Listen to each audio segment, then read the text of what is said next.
నమస్కారం వార్తలకు స్వాగతం ముందుగా ముఖ్యాంశాలు బంగ్లాదేశ్లో ఇస్కాన్ ప్రచారకుడు చిన్మయ్ కృష్ణదాస్ అరెస్టును ఖండించిన AP deputy CM Pawan Kalyan అక్రమ అరెస్టుపై కలిసికట్టుగా పోరాడదామని పిలుపు.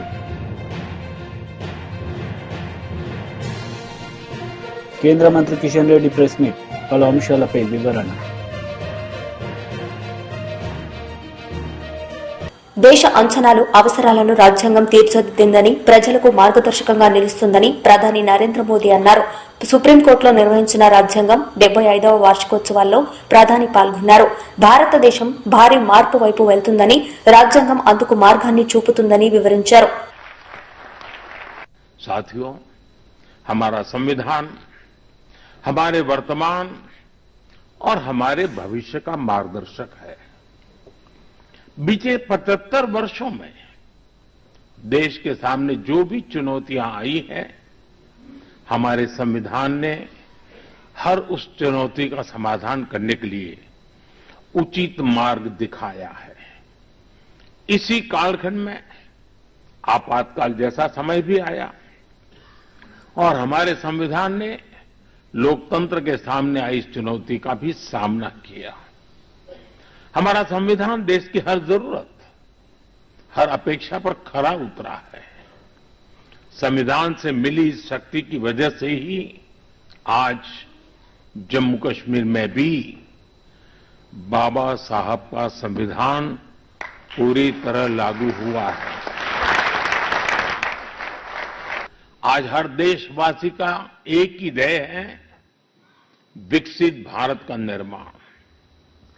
विकसित भारत का मतलब है जहां देश के हर नागरिक को एक क्वालिटी ऑफ लाइफ मिल सके, डिग्निटी ऑफ लाइफ मिल सके. ये सामाजिक न्याय, सोशल जस्टिस का भी बहुत बड़ा माध्यम है.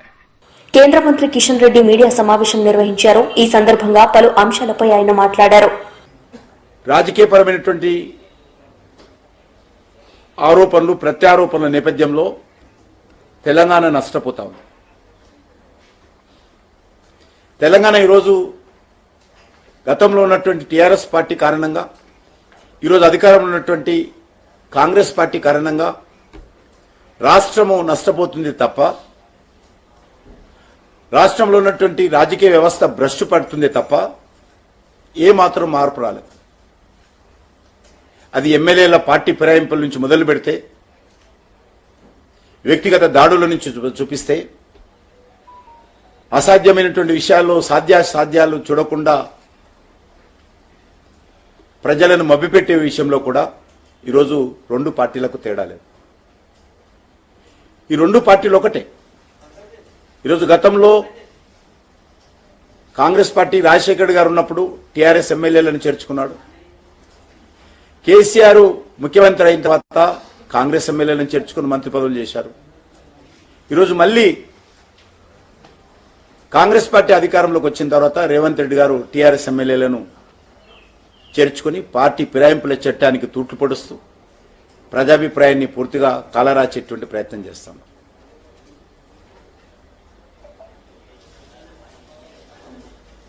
రాష్ట్ర హైకోర్టు కూడా ఈ విషయంలో స్పీకర్ గారికి సలహా ఇవ్వడం జరిగింది, సకాలంలో సరైన నిర్ణయం తీసుకోవాలని. కానీ ఆ విషయంలో ఏ రకమైన నిర్ణయం ఇంతవరకు స్పీకర్ గారు తీసుకోవడం లేదు. చాలా నిస్సిగ్గుగా కాంగ్రెస్ పార్టీ నుంచి గెలిచినటువంటి ఎమ్మెల్యేలు గతంలో టీఆర్ఎస్ ప్రభుత్వంలో మంత్రులుగా చేశారు, కనీసం రాజీనామా చేయకుండా. ఈరోజు టీఆర్ఎస్ తో గెలిచినటువంటి ఎమ్మెల్యేలు ఎమ్మెల్యే పదవికి రాజీనామా చేయకుండానే ఎంపీలుగా కాంగ్రెస్ తరఫున ఎంపీలుగా పోటీ చేసినటువంటి పరిస్థితి. ఇంతకంటే సాక్ష్యాలు ఏం కావాలి ఇంకా స్పీకర్ గారికి కానీ కోర్టుకు కానీ? కాబట్టి ఈ విషయంలో ఈ స్పీకర్ గారు నిర్ణయం తీసుకోవాల్సిన అవసరం. ఈ రోజు వరకు కూడా అసెంబ్లీ రికార్డుల్లో టీఆర్ఎస్ ఎమ్మెల్యేలుగా నమోదైనటువంటి వాళ్ళు మొన్న జరిగినటువంటి పార్లమెంట్ ఎన్నికల్లో కాంగ్రెస్ అభ్యర్థులుగా పోటీ చేశారు. ఇంకా రికార్డ్స్ ఏం కావాలి? ఇంకా ఎక్కడున్నది చట్టం? కాబట్టి ఆ దిశలో ఈ రెండు పార్టీలకు ఏమాత్రం తేడా లేదు. భారతీయ జనతా పార్టీ తరఫున కాంగ్రెస్ పార్టీ వైఫల్యాల మీద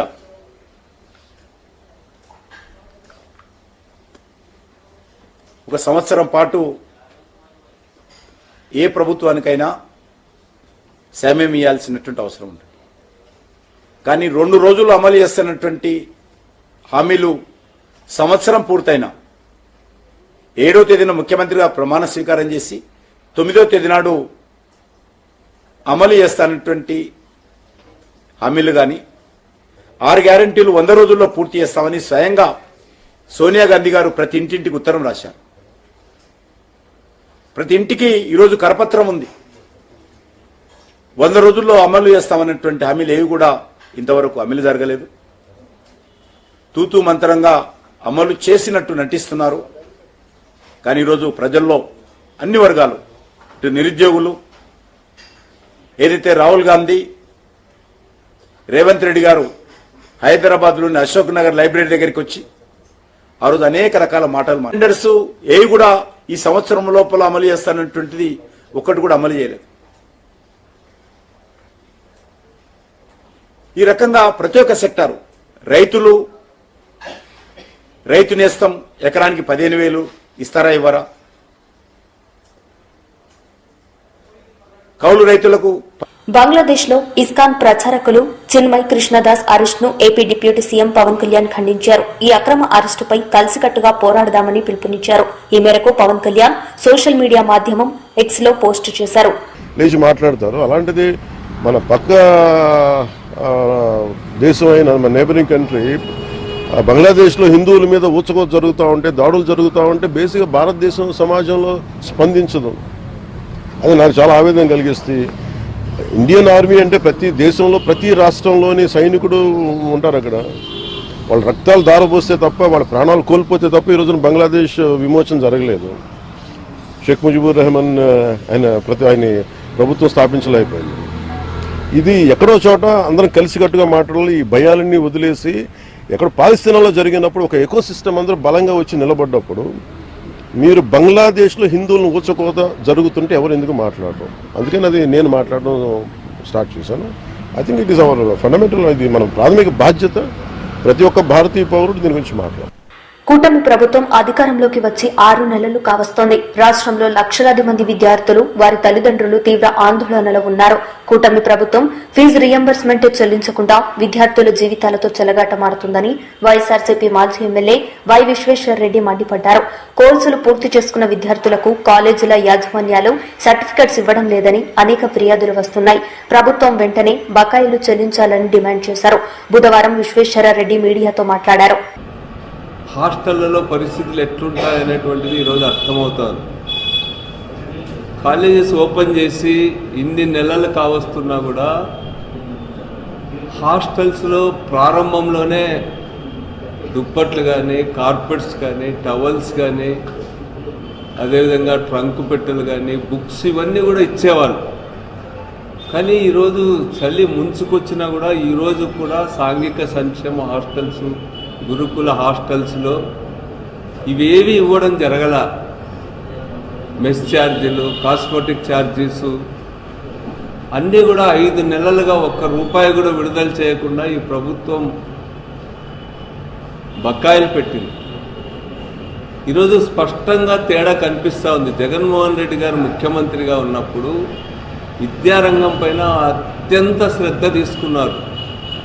విద్య అనేటువంటిది దేశ నిర్మాణంలో చాలా ప్రధానమైనటువంటిదని భావించి చాలా మానవతా దృక్పథంతో జగన్మోహన్ రెడ్డి గారు 73,000 కోట్ల రూపాయలు రాష్ట్రంలో 5 సంవత్సరాల్లో ఖర్చు పెట్టడం జరిగింది. జగన్ గారు మెనూకు సంబంధించి గంటలు గంటలు కూర్చునేవాడు వాళ్ళ దగ్గర. మెనూ ఏది అయితే బాగుంటుందని మెనూలో చాలా పౌష్టికాహారాన్ని ఇచ్చేటువంటి మార్పులను, రుచికరంగా విద్యార్థులు మధ్యాహ్న భోజనాన్ని తీసుకునేటటువంటి మార్పులన్నీ కూడా జగన్మోహన్ రెడ్డి గారు ముఖ్యమంత్రిగా ఉన్నప్పుడు చేపట్టడం జరిగింది. దీని వెనక ఒక కన్సర్న్ స్పష్టంగా కనిపిస్తుంది విద్యార్థుల పట్ల, పర్టికులర్గా పేద విద్యార్థుల పట్ల, గిరిజన విద్యార్థులు, ఎస్సీ బీసీ విద్యార్థులు వాళ్ళ భోజనాల పట్ల, వాళ్ళ చదువు విషయంలో, వాళ్లకు బట్టలు ఇవ్వడంలో కానీ, వాళ్ళకు బుక్స్ ఇవ్వడంలో కానీ, వాళ్ళకు బ్యాగ్స్ ఇవ్వడంలో కానీ అన్నింటిలో కూడా జగన్మోహన్ రెడ్డి గారి ప్రభుత్వం అత్యంత శ్రద్ధ తీసుకుందనేటువంటిది మనం అనుభవంతోనే చూసినాం. ఈరోజు జగన్మోహన్ రెడ్డి గారు ప్రవేశపెట్టిన విద్యారంగంలో విప్లవాత్మక సంస్కరణలు అనేకాన్ని ఈరోజు జగన్మోహన్ రెడ్డి గారి పట్ల ఉన్నటువంటి వ్యతిరేకతతో ఈ ప్రభుత్వం కంటిన్యూ చేయడానికి ఇష్టపడ్డంలా. ఈరోజు స్కూల్స్లో ఇంగ్లీష్ మీడియం దాదాపుగా రద్దయిపోయింది. CBSE syllabus, IB syllabus, Byju's content ఇచ్చేటువంటివి అన్నింటిని కూడా ఈ ప్రభుత్వం పక్కన పెట్టేసింది, నీరు గార్చేసింది. వీటి వల్ల ఏ సంస్కరణలు అయితే విద్యారంగానికి అత్యంత అవసరమని తీసుకొచ్చాడో జగన్ గారు, వాటన్నింటినీ ఈరోజు తిరోగమన దిశ పట్టించినారు. ఇదేదో జగన్ గారు తనొక్కడే వేసింది కాదు, ఇది చాలా నిష్ణాతులైనటువంటి విద్యావేత్తల్ని, సామాజిక శాస్త్రవేత్తల్ని వీళ్ళందరి సలహాలు తీసుకొని ఈ మార్పులన్నీ జగన్మోహన్ రెడ్డి గారు తీసుకొచ్చినారు. ఈరోజు ఉన్నత విద్యారంగానికి సంబంధించి కూడా రాష్ట్రంలో ఈ ప్రభుత్వం వచ్చిన తర్వాత దాదాపు 18 యూనివర్సిటీలకు వైస్ ఛాన్సలర్ను తొలగించి ఒక్కరిని కూడా నియమించినటువంటి పాపాన పోలా. చివరికి ఉన్నత విద్యా కమిషన్కు చైర్మన్ కూడా ఈరోజు వరకు ఏర్పాటు చేయకపోవడం అనేటువంటిది అత్యంత శోచనీయమైనటువంటి విషయం. విద్యను నిర్లక్ష్యం చేస్తున్నారు. అందుకనే ఈరోజు ఏదో జగన్ గారు ఒక ప్రకటన చేస్తేనే దానిపైన ఎదురుదాడి చేసేటువంటి ఈ ప్రభుత్వం మొన్ననే విద్యార్థులు రాష్ట్ర వ్యాప్తంగా కూడా కలెక్టరేట్ల ముట్టడి లాంటి కార్యక్రమాలు చేశారు. అన్ని కేంద్రాల్లో కూడా పెద్ద పెద్ద తెలంగాణ భవన్లో బీఆర్ఎస్ లీడర్ మీడియా సమావేశం నిర్వహించారు. ఈ సందర్భంగా ఆయన మాట్లాడారు. ఫాస్ట్ ట్రాక్ ప్రాజెక్ట్ అంటే ఒక సబ్ డివిజన్ ప్రత్యేకంగా ఏర్పాటు చేయాలి. అసలు ఒక సబ్ డివిజన్ ఏర్పాటు చేయలేదు. దురదృష్టం ఏంటంటే దీనికి 2 నెలల నుంచి ఎస్సీనే లేడు. ఎస్సీ ఆ ప్రాజెక్టుకి ఎస్సీనే లేడు ఇప్పటి వరకు. 2 నెలలైంది. ఇసుక కావాలని దాదాపు ఎప్పటి నుంచి అడిగితే నిన్న ఇసుకకు ఆర్డర్ ఇచ్చిండ్రు. ల్యాండ్ అక్విజిషన్ జరగలేదు. ఇప్పటి వరకు ల్యాండ్ అక్విజిషన్కు ఆ ఊసే లేదు. అక్కడ ఏమీ పని జరుగుతలేదు. దీన్ని ఆ రోజు నేను ఎమ్మెల్యేగా ఉన్నప్పుడు పూర్తి ఫారెస్ట్ క్లియరెన్స్లు తీసుకొచ్చి ఇచ్చిన, ఎన్విరాన్మెంటల్ క్లియరెన్స్ తీసుకొచ్చి ఇచ్చినాం, సెంట్రల్ వాటర్ కమిషన్ నుంచి అన్ని పర్మిషన్లు తీసుకొచ్చి పెట్టినాం. కేసీఆర్ గారు 2వ టర్ములో పెద్ద కాళేశ్వరానికి మొదటి ప్రాధాన్యం ఇవ్వడం వలన ఇది కొంత వెనుక పడిపోయింది. నేను 2వసారి ఎమ్మెల్యేగా కూడా లేకపోవడం. ఇవాళ ఈ ప్రభుత్వం వచ్చినాక మంత్రి ఎమ్మెల్యే ప్రజలను 5 సార్లు మోసం చేసి గెలిచిండు. 5 సార్లు మోసం చేసి గెలిచిండు. ఇదే మంత్రి ఎమ్మెల్యే 420 హామీలు రాసిండు మేనిఫెస్టోలో. ఈ రాష్ట్రాన్ని మోసం చేయడానికి సిద్ధపడినటువంటి ఎమ్మెల్యేకు ఇవాళ ఇక్కడి నుంచి హైదరాబాద్ కేంద్రంగా సపోర్ట్ చేస్తూ ఉంటే అసలు ప్రజాస్వామ్యం ఎటుపోవాలి? ప్రజలకు తప్పుదో పట్టించే అటువంటి పత్రికలు ఉండడం దురదృష్టకరం. నిజంగా 571 కోట్లు ఎవరు అడిగినరు? ఎవరిస్తా అన్నారు? ఒకవేళ ఇస్తా అంటే ఎందుకు ఇస్తారో పత్రికలు దాన్ని అన్వేషించి రాయాల్సినటువంటి పత్రికలు, టీవీలు గగ్గోలు పెడతా ఉన్నారు. ఇవాళ మంత్రి ప్రాంతంలో 571 కోట్లు తీసుకొస్తా ఉన్న మంత్రి ఎమ్మెల్యే సస్యశ్యామలం కాబోతుంది, అద్భుతం జరగబోతుంది అని ఈ విధంగా అక్కడ ప్రచారం జరుగుతున్నది. 571 కోట్లు ఎందుకు అవసరమవుతున్నాయి, ఏం డీవియేషన్స్ వచ్చినాయి అని వాళ్ళ అన్వేషించాల్సినటువంటి పేపర్లు, టీవీలు దాన్ని అన్వేషించకుండా ఒక వ్యక్తికి ఇంత వారికి వత్తాసు పలకడం నిజంగా దురదృష్టకరం. ఇప్పటికైనా కూడా దీన్ని గమనించాలి. కాంగ్రెస్ పార్టీ వాళ్ళ ప్రతి దాన్ని భూతత్వంలో పెట్టి చూస్తుంది కదా. కాళేశ్వరం పిల్లర్ ఎట్లా కూలిపోయింది, దీంట్లో అవినీతి జరిగింది అంటున్నది కదా కాంగ్రెస్ ప్రభుత్వం. ఇవాళ మంత్రిని నియోజకవర్గంలో గల చిన్న Kaleshwaram project Beerasagar pump house 2 సార్లు మునిగిపోయింది. ఇవాళ వీళ్ళు అంటారు కదా పెద్ద కాళేశ్వరం అవసరం లేదని. ఒకవేళ మేడిగడ్డ ప్రాజెక్టే లేకపోతే ఒక్క పంటకు తప్ప రెండో పంటకు నీళ్లు రావు ఈ చిన్న కాళేశ్వరం ప్రాజెక్టు నుంచి. మేడిగడ్డ ప్రాజెక్టు కాళేశ్వరం ప్రాజెక్టు ఉంటేనే ఇది 3 పంటలకు నీళ్ళు వచ్చే అవకాశం ఉన్నది. నిజంగా పెద్ద కాళేశ్వరం మంత్రి నియోజకవర్గానికి ఈ చిన్న కాళేశ్వరం అనుసంధానం అయితే అద్భుతం జరుగుతుంది. 25,000 ఎకరాలకే ఆ రోజు అనుకున్నారు. దీన్ని మేము 45,000 ఎకరాలకు ప్రతిపాదన చేసినాం. మేము వచ్చిన తర్వాత అనేక కార్యక్రమాలు మేము వచ్చిన తర్వాత చేసినాం. మేము వచ్చే వరకు శిలాఫలకం వేసి మొబిలైజేషన్ అడ్వాన్స్ల కింద 100 కోట్ల రూపాయలు పైపులన్నీ రోడ్ల మీద వరిసి పైసలు తీసుకున్నారు తప్ప నయా పైసా పనిచేయలేదు. నేను దయచేసి ఇక్కడికి హైదరాబాద్ నుంచి ఒకటే విజ్ఞప్తి చేస్తున్నా. మోసకారి మంత్రి ఎమ్మెల్యే మంత్రి నియోజకవర్గ ప్రజలను 5 సార్లు మోసం చేసి గెలిచిండు. 420 హామీలు 6 గ్యారెంటీలని ఇవాళ తెలంగాణ. నేను ఎక్కడికి పారిపోలేదు, నేను ఎవరికి భయపడనంటూ సోషల్ మీడియాలో సినీ దర్శకుడు రామ్ గోపాల్ వర్మ పోస్టు చేశారు. పలు అంశాలపై ఆయన మాట్లాడారు. వాళ్ళు దెబ్బతిన్నాయి, వాళ్ళు ఆ పరంగా కంప్లైంట్ ఇవ్వడం, కేసులు పెట్టడం జరిగింది. ఇక్కడ పాయింట్ 1 ఎవరి మీద అయితే నేను పెట్టానని వాళ్ళు చెప్తున్నారో వాళ్ళకి లేదు, ఎవరో థర్డ్ పార్టీ అసలు సంబంధం లేని. ఆ కాంటెక్స్ట్ లో అసలు ఈ కేసు ఎలాగా, ఈ సెక్షన్స్ ఎలా వర్తిస్తాయి అనేది అప్పుడు ఆబ్వియస్ గా నాకు వచ్చే అనుమానం కానీ, నాకు కానీ నా మనుషులు కానీ, ఇది ఒక పర్సిక్యూషన్ చేయడానికి ఒక పద్ధతి ప్రకారం ఉన్న ఎలవబుల్ లాస్ ని వాడుతున్నారా?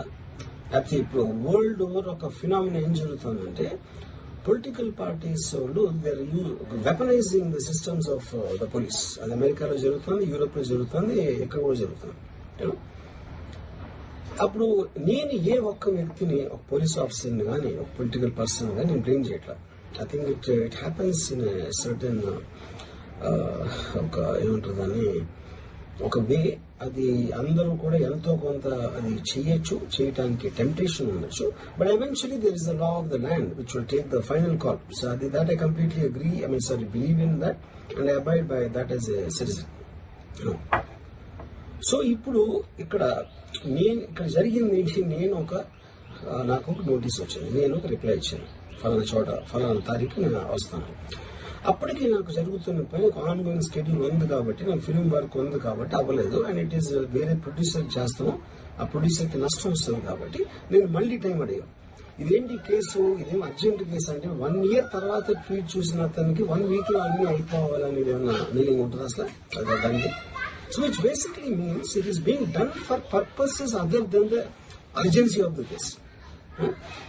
In urgency of the case అంటే మీరు మర్డర్లు ఇన్ని జరిగి సంవత్సరాలు తీసుకుని ఏదో మేము ఏదో ఒక ట్వీట్ పెట్టిన ఎలిగేషన్ మీద హుటాహుటిని మీరు అక్కడి నుంచి పోలీసులు వచ్చేసి అలా చేసి ఇప్పుడు ఇంకోటి ఏంటంటే, ఫస్ట్ ఆఫ్ ఆల్ నాకు పోలీసులు అరెస్ట్ చేయడానికి వచ్చారు లేదో కూడా నాకు సరిగ్గా తెలియదు. ఎందుకంటే they didn't say it in so many words. In మీడియాలో కూడా ఎక్కడ చూడలేదు ఆ విషయం, అంత మీడియా స్పెక్యులేషన్ తప్పిస్తే అది నేను చూడలేదు. బట్ ఇందాక నేను చెప్పిన కారణాల మూలన కోఇన్సిడెంటల్ గా వేరే వాళ్ళు అన్ని చోట్ల నుంచి వచ్చేస్తున్నారు అది ఇది అన్నప్పుడు ఐ డోంట్ వాంట్ నా టైం వేస్ట్, నా వర్క్ వేస్ట్, నా వర్క్ ప్రెషర్ ఉన్న దాని మూలన I wanted to take the assistance of the judicial because that is the final say in a democratic system కాబట్టి. సో అది దానికోసం దిస్ ఇస్ వాట్ హ్యాపెన్. ఇప్పుడు ఇక్కడ ముఖ్యంగా మనం గమనించాల్సింది ఏంటంటే, ఇప్పుడు ఏదో ఒక ట్వీట్ పెట్టాడు, లేకపోతే ఒక మీము, ఒక కార్టూన్, ఒక జోకో, లేకపోతే ఒక హార్డ్ ఒపీనియన్, దానికోసం కేసులు పెట్టే ఆస్పెక్ట్ అనేది సీరియస్ గా తీసుకుంటాయి. 100 కోట్ల ఇండియన్ జనాభాలో నాకు తెలిసి 50 lakhs మీద కేసులు పెట్టారు. BJP leader Boora Narsaiah Goud media సమావేశం నిర్వహించారు. ఈ సందర్భంగా ఆయన సీఎం రేవంత్ రెడ్డిపై మండిపడ్డారు. 2,500 రూపాయలు జాడ లేదు. 500కు గ్యాస్ సిలిండర్ అడిగే దిక్కు లేదు. ఉచిత బస్సు ప్రయాణం అరకొరగా నడిచినా ఆ భారమంతా మోసేది ఆర్టీసీ కార్పొరేషన్. కానీ ఇప్పటి వరకు దాదాపు 3,000 కోట్ల రూపాయలు ఆర్టీసీకి బకాయిలుంటే 300 కోట్లు కూడా ఇచ్చినటువంటి దాఖలాలు ఈ ప్రభుత్వానికి లేదు. రైతు భరోసా మీకు తెలుసు, కొండ నాలుక మందేస్తే ఉన్న నాలుక ఓడిందని మాకు తెలంగాణలో సామెత అయింది. రైతు భరోసా 15,000 దేవుడేరు కానీ ఉన్న 10,000 పోయింది. ఎక్సెప్ట్ ప్రధానమంత్రి గారు ఇచ్చే కిసాన్ సమ్మాన్ నిధి తప్పితే తెలంగాణ ప్రజలు గత 3 కార్లు ఆల్మోస్ట్ యాసంగి అయిపోయింది, వర్షాకాలం అయిపోయింది, మళ్ళీ యాసంగి వస్తుంది, ఇంతవరకు రైతు బంధు ఊసలేదు. అదేవిధంగా ఏదైతే రైతు కూలీలకు కానీ కౌలు రైతులకు ఆ దేవుడెరుగు, ఉన్న రైతులకే లేదు. గృహజ్యోతి పేరుకు ఉచిత కరెంటు, దాదాపు సర్ఛార్జీలని, ఇండైరెక్ట్ ఛార్జీలని, యూసర్ ఛార్జీలని, గతంలో 500 వచ్చే బిల్లు ఈరోజు మధ్యతరగతికి 1,000 రూపాయలు వస్తుందనేది అతిశయోక్తి కాదు. ఆ బిల్లులు చూస్తే మీ అందరికీ తెలుసు. ఇందిరమ్మ ఇళ్ళు ఇప్పుడు అందరి మంత్రులకు వాళ్ళకు ఉపదేశం చేశారు. ఒక మంత్రి సంక్రాంతి అంటే ఇంకో మంత్రి ఉగాది అంటాడు, ఇంకో మంత్రి దసరా అంటే ఇంకో మంత్రి దీపావళి అంటారు. మీరు చూస్తున్నారు కదా రుణమాఫీ గురించి. ఇక రుణమాఫీ గురించి అయితే మీకు చెప్పనక్కర్లే. ఈవెన్ 20 to 30% ఆఫ్ ద రైతులకు ఇంతవరకు రుణమాఫీ కాలేదు. పార్లమెంట్ ఎన్నికల ఈవెన్ భువనగిరిలో కూడా వచ్చి సాక్షాత్తు లక్ష్మీ నరసింహస్వామి మీద ఒట్టేసి చెప్పడం జరిగింది. భద్రాచలం పోతే రాముడి మీద ఒట్టేశారు, వేములవాడ పోతే ఆ దేవుడి మీద ఒట్టేశారు. యువ వికాసమేవారు కానీ చేయూత 4,000 పెన్షన్, 10 లక్షల ఆరోగ్యశ్రీ. ఎట్లా ఉందంటే ఇదివరకు తెలుగులో సామెత ఉంది, తినడానికి మెతుకు లేదు కానీ మీసాలకు సంపగిన ఉంది అన్నట్టు. ఈరోజు దురదృష్టం ఎట్లయిపోయిందంటే గతంలో ప్రభుత్వం ఏమి చేయకున్నా తెలంగాణ రాష్ట్రంలో 10 నుంచి 15 లక్షల కుటుంబాలు రియల్ ఎస్టేట్ చేసుకొని బతికే. ప్లాట్లు అమ్ము, ప్లాట్లు కొను, ప్లాట్లు మార్పు చేసో, ఇళ్ళు అమ్ము, బ్రోకరేజ్ తీసుకోను, లేఅవుట్ డెవలప్మెంట్ చేసో. మరి ఈరోజు తెలంగాణలో రియల్ ఎస్టేట్ పరిస్థితి ఎట్లా ఉందంటే కనీసం భూమి వైపు చూడటానికి ఎవరు ధైర్యం చాలట్లేదు. ఈరోజు నిజంగా చెప్పాలంటే మాకు సినిమాలో ఐరన్ లెగ్ అని ఉన్నారు. ఐరన్ లెగ్ ఇది ఒక పెద్ద తెలంగాణ రాష్ట్రానికి కాంగ్రెస్ ప్రభుత్వం ఒక ఐరన్ లెగ్ అయింది. చిన్న కాళేశ్వరం ముక్తేశ్వర ఎత్తిపోతల పథకానికి అవసరమైతే ప్రభుత్వం అదనపు నిధులు మంజూరు చేస్తుందని పరిశ్రమల శాఖ మంత్రి శ్రీధర్ బాబు తెలిపారు. మందని ప్రాంత రైతులకు సాగునీరు అందించేందుకు ఉద్దేశించిన ఈ ప్రాజెక్టుకు 2007లో అప్పటి ప్రభుత్వం 571 కోట్ల 57 లక్షల రూపాయల అంచనా వ్యయంతో పరిపాలనా అనుమతులు మంజూరు చేసిందని అన్నారు. వైసీపీ లీడర్ మీడియా సమావేశం నిర్వహించారు. ఈ సందర్భంగా పలు అంశాలపై ఆయన మాట్లాడారు. మనం చూస్తా ఉన్నాం, ఇదే నాయకులు ఒక వారం కిందట చూసాం జమ్మలమడుగులో ఆ పంప్డ్ హౌస్ పవర్ సంబంధించినటువంటి ప్లాంట్ దగ్గరికి సబ్ కాంట్రాక్ట్ల కోసము లాభాల కోసం వాళ్ళ దానికి వెళ్ళేసి కమిషన్ల కోసం వెళ్ళి వాళ్ళు ఒప్పుకోలేదని ప్లాంట్ మీదనే దాడి చేశారు. అదే అనంతపురం జిల్లా నాయకుని చూశాము. నెల కిందట లిక్కర్ టెండర్లలో ఎవడైనా గాని తాడిపత్రిలో 20% నా కప్పం కట్టాల్సిందే అని మీడియా ముందుకొచ్చి పబ్లిక్ గా మాట్లాడితే చర్యలు లేవు, ఎవరు అడిగేవాళ్ళు లేరు. అసలు ప్రభుత్వం ఉందా? వాళ్ళకి అధినాయకుడు ఏం చేస్తున్నారు? రాసిచ్చారా జిల్లాల వారీగా? ఈ రోజు రోడ్డు ఎక్కుతుంటే ఇందాక స్క్రోలింగ్ పెట్టారు టీవీలో, ఏంటంటే అధికారులు అడిగారంట, అధికారుల నుంచి తెచ్చుకుంటారంట, నివేదిక అడిగారట, దాన్ని బట్టి చర్యలు తీసుకుంటాం, శాంతి భద్రతలు ఎవరి విఘాతం కలిసిన అనేటువంటిది ఒక స్క్రోలింగ్ వస్తూ ఉంది. అంటే ఒక ఇన్సిడెంట్ కాదు, సంపద దోచుకోవడానికి జిల్లాల వారీగా ఈ నాయకులు రాసిచ్చారా అని అడుగుతా ఉన్నాను. సో ఇటు జరుగుతూ ఉంటే దాని టాపిక్ డైవర్ట్ చేయడానికి ఒక పసిబాలుని తీసుకొని వచ్చి ఒక కమేడియన్ని ఈరోజు తెలుగుదేశం పార్టీ ఆఫీస్లో ప్రెస్ మీట్ పెట్టించారు. ఆ పసిబాలుడు ఏం మాట్లాడుతున్నాడు తెలుసా? అదానికి సంబంధించిన దాంట్లో కేంద్ర ప్రభుత్వ సంస్థ, రాష్ట్ర ప్రభుత్వ సంస్థ చేసుకునే వాటిలో జగన్ గారి ఇంట్లోకి వెళ్లారు, అదాని వెళ్లారు అని కామెడీలు చేస్తూ, హావభావాలు చేస్తూ మాజీ రాష్ట్ర ప్రధాన కార్యదర్శి అయినటువంటి కల్లం గారిని, జగన్ గారిని, వారి కుటుంబాలని, వాళ్ళ వ్యక్తిత్వాన్ని హననం చేస్తూ ఒక ప్రెస్ మీట్ పెట్టారు.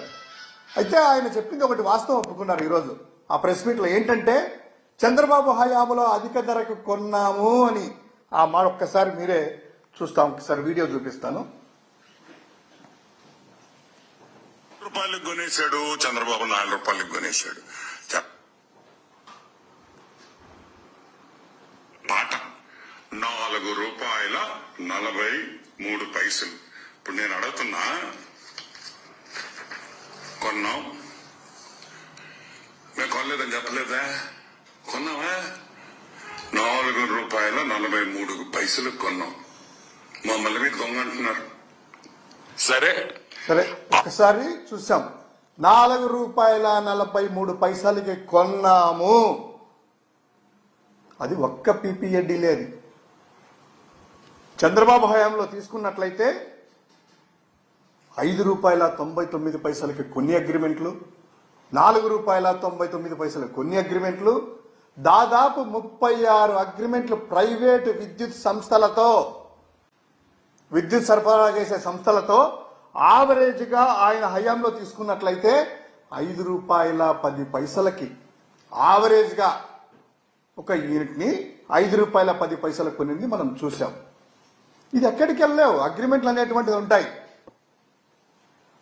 సో 2 రూపాయల 49 పైసలకి ఎక్కువనా, 4 రూపాయల 43 పైసలు ఎక్కువ? ఇదే పసిబాలుడు చెప్తున్నాడు. ఎందుకు పసిబాలుడు అంటున్నా అంటే ఆయన మాట్లాడుతూ కల్లం రెడ్డి తెల్లగడ్డం అనేసి చెప్తున్నాడు. ఈయన ఏమన్నా పసిబాలుడా? ఈయన గడ్డం రాదా? ఇలా పార్టీలో ఏజ్ వయసుతో సంబంధం లేకుండా గడ్డాలు నరసవా, ఎంట్రికలు నెరవా? తెల్లగడ్డం రెడ్డి అంటే ఈయన పసిబాలుడేమో కదా, ఎంట్రికలు రావు, అవి నరసవు అనేటువంటిది ఆయన చెప్తున్నాడేమో. ఎందుకు నీకంత కామెడీలు? ఇదేను నీ హ్యూమరైజ్ చేయడానికి ఒక వేదికగా నీకు చేసుకొని రాయలసీమలో జరుగుతున్నటువంటి ఆ యొక్క సంపద దోపిడీని డైవర్ట్ చేయడానికి ఇంకొక రెడ్డిని పెట్టారు. ఇక్కడ ఈరోజు ఈ కమెడియన్తో ప్రెస్ మీట్ పెట్టడానికి కారణం ఏంటంటే అది కనిపించకూడదు, ఇది కనిపించాలని.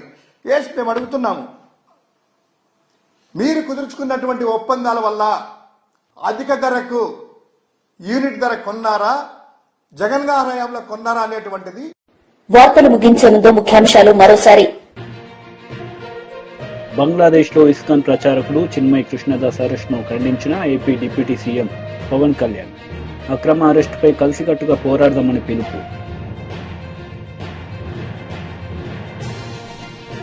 కేంద్ర మంత్రి కిషన్ రెడ్డి ప్రెస్ మీట్, పలు అంశాలపై వివరణ. ఈ వార్తలు ఇంతటితో సమాప్తం. తిరిగి ప్రసారమయ్యే వార్తల్లో మళ్లీ కలుద్దాం. అంతవరకు సెలవు. నమస్తే.